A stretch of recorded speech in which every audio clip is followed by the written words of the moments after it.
आता असं चालू झालं की मी बाबासाहेबांना मानत नाही पण मला आरक्षण पाहिजे. मी बाबासाहेबाला मानत नाही पण मायबापाच्या प्रॉपर्टीत मला हिस्सा पाहिजे. मी बाबासाहेबाला मानत नाही पण पोरीनं मायबापाच्या ह्याच्यातून हिस्सा घेतला पाहिजे. मी बाबासाहेबाला मानत नाही पण आमच्या ठिकाणी आमच्या मुली लागल्या पाहिजे. आमच्या मुलीसाठी तिथं आरक्षण असलं पाहिजे नोकरीच्या ठिकाणी. मी बाबासाहेबाला मानत नाही. मी बाबासाहेबाला मानत नाही.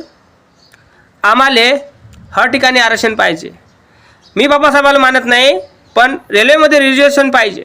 मी बाबासाहेबाला मानत नाही पण आमच्या मुलीचा दाखला हा स्कॉलरशिपने गेला पाहिजे. मी बाबासाहेबाला मानत नाही. आमच्या मुलीला स्कॉलरशिप दरवर्षी भेटली पाहिजे. मी बाबासाहेबाला मानत नाही पण माझी वाईफ प्रेग्नेंट असताना तिला 9 महिन्याची रजा भेटली पाहिजे आणि घरी पगार भेटला पाहिजे.